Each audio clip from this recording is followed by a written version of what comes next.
Hello, second graders, and welcome to Skills Block Day 21, Words Rule. Our learning targets for the day. I can identify two-syllable schwa words spelled with A in a shared text. I can read, identify the schwa sound, and spell two-syllable words spelled with A. Now let's read the poem line by line. Open up your ears to find the rhyme. When we read together, we sound great.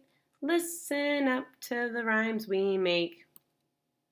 Today we're going to read a poem together.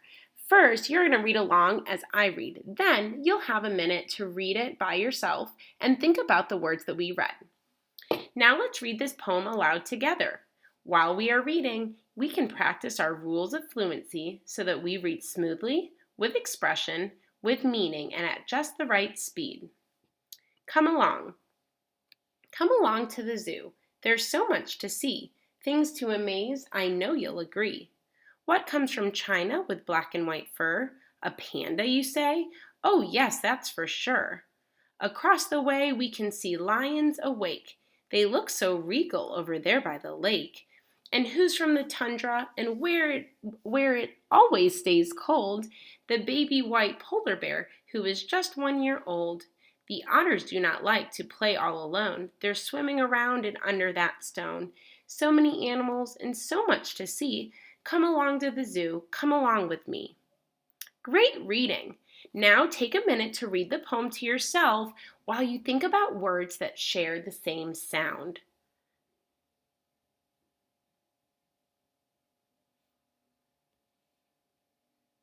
Great reading.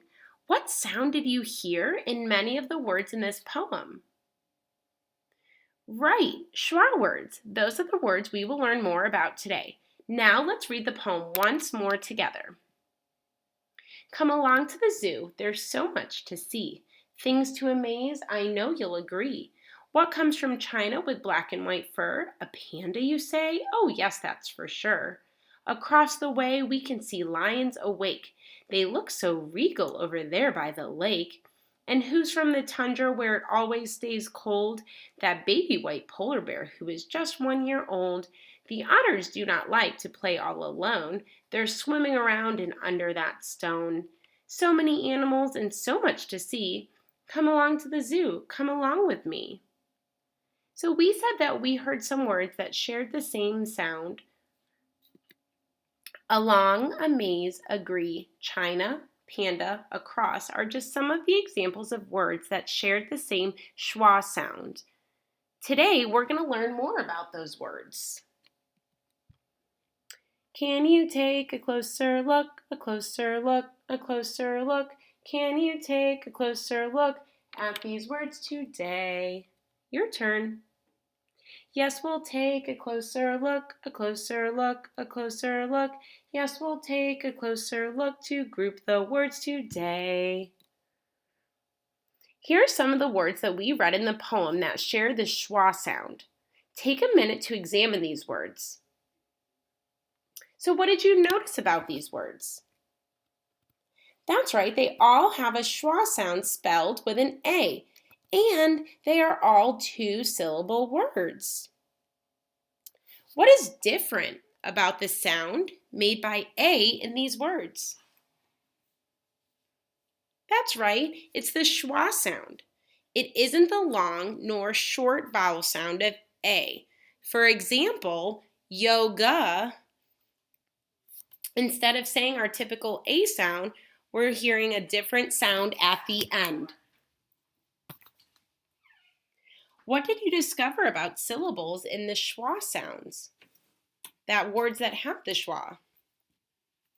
That's right, they all have two syllables. And what did you discover about where the schwa sound is in these words? In some words at the beginning and in some words at the end. There are some words that have the schwa sound in the middle, but not many. So we will focus on words with the schwa sound at the beginning or ending of words. Let's put these words into two groups, beginning sound and ending sound. I'll read the word, then we will decide where to write it on this T-chart. The first word is along. Think of where you hear that schwa sound. Long. That's right, you heard it at the beginning, and the schwa is spelled with an A at the beginning of this word, long. Now let's practice reading and writing these words by yourself. You're going to hear me say a word, and then I want you to think about what the word was, repeat it to yourself, and then decide, do I hear the schwa sound at the beginning or the ending of the word? Our next word is China. That's right, it's at the end. Amaze. Sofa. Awake. Panda. Alone. Regal. Avoid. Yoga. Around. Tuba. Agree. Tundra. Across. Animals. Sauna. Final. Great job organizing these words with your schwa sound at the beginning or ending. Let's reflect on our learning. What does it mean to be independent? And what does it mean to be an independent reader? What knowledge and skills do you have now that you did not have earlier in the year? And how did you acquire that knowledge or skill? Thanks for tuning in. I'll see you again tomorrow.